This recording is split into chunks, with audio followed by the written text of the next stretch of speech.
Pai do Senhor, queridos, Deus abençoe a todos vocês. Nós tínhamos feito uma pergunta a respeito do Senhor ter tomado 2 homens para si, quais os nomes deles e como foram tomados, né? Então, um deles, os irmãos responderam, foi Enoque, e o outro foi Elias.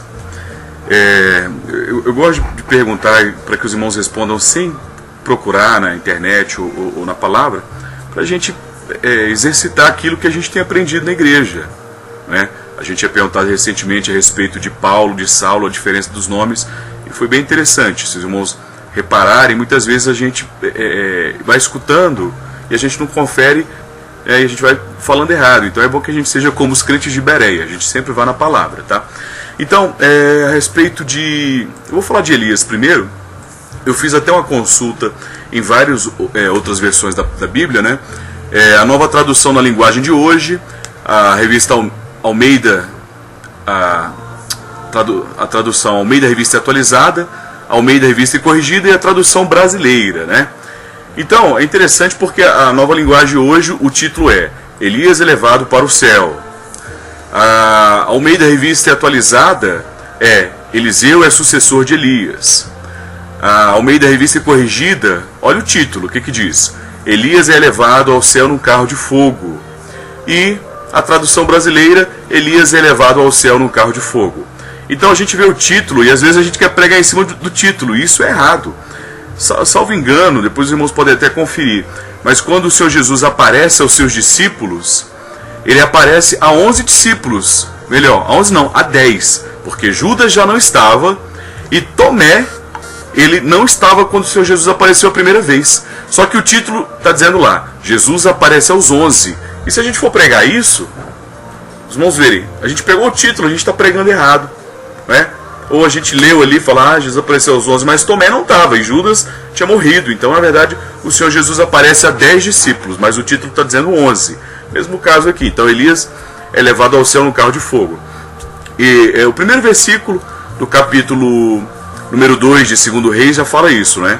Cada uma das versões, então na ordem das versões que eu tinha falado.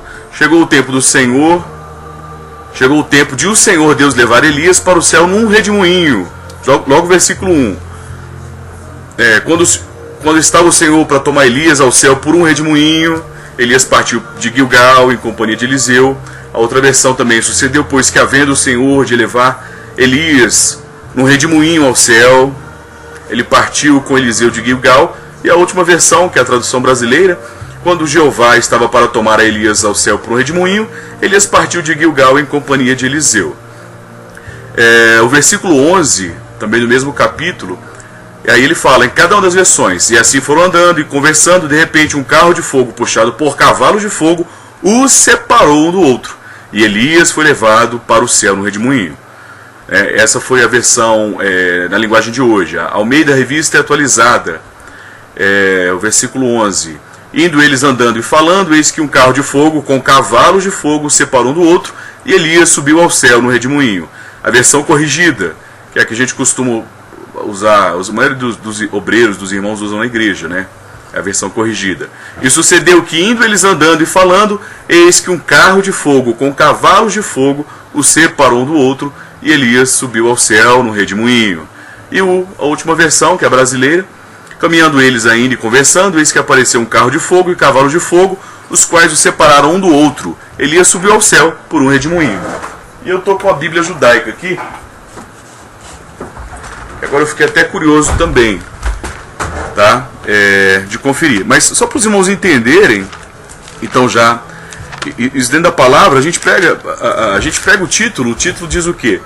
Que ele subiu ao céu num carro de fogo. Mas na verdade, os versículos falam que o carro de fogo fez o quê? Fez separação entre Elias e Eliseu, e Elias subiu ao céu num redemoinho. A versão judaica, então, 2 Reis, capítulo 1, verso 1. Chegou o tempo de Adonai levar Eliahu para o céu em um redemoinho. Tá? Eu não sei se Eliahu, é o Elias, tá? Versículo 11. Subitamente, enquanto eles estavam caminhando e conversando, apareceu ali uma carruagem incandescente com cavalos de fogo. A carruagem os separou um do outro, e Elias, e aqui escreve Eliarro, subiu ao céu em um redemoinho, tá? Então aqui para vocês verem,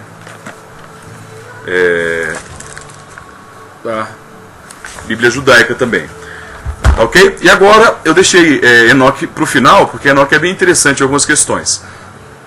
Enoque ele está escrito lá em Gênesis capítulo 5, a gente vai ler aqui o trecho para os irmãos, mas quando fala aqui no capítulo 5, versículo 24 de Gênesis, né, ele fala assim: e andou Enoque com Deus e não se viu mais, porquanto Deus o tomou para si. Mas como que o tomou?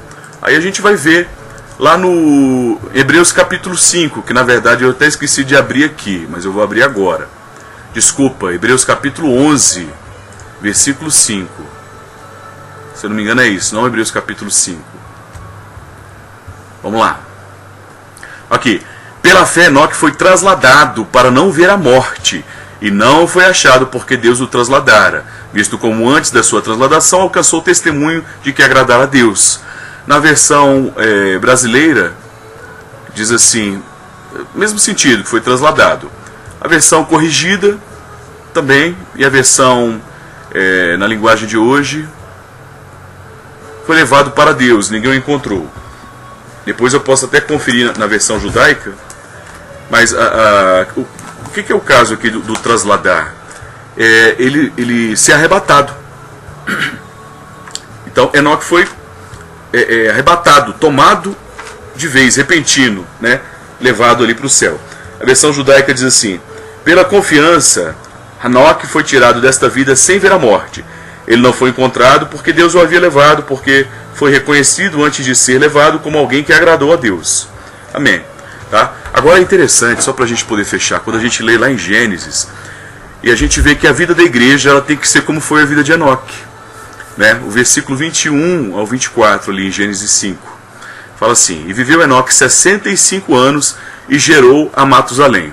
Então quem foi Matusalém? Matusalém foi o homem que a palavra diz que quando o tempo do homem passou a ser contado, foi o homem que mais viveu. Então na verdade a igreja do Senhor, o que é gerado na vida da igreja? A eternidade, né? É o que é gerado na vida da igreja. E aí depois o versículo 22, andou Enoque com Deus, depois que gerou Matusalém, 300 anos, e gerou filhos e filhas, e foram todos os dias de Enoque 365 anos. Então todos os dias de Enoque foram 365 anos. Então a nossa vida com o Senhor, como é que tem que ser?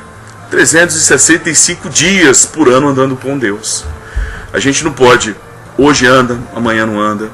A gente tem que estar preparado a todo instante. Vou perguntar uma coisa para os irmãos. Os irmãos sabem quando é que os irmãos vão ser tomados para o Senhor?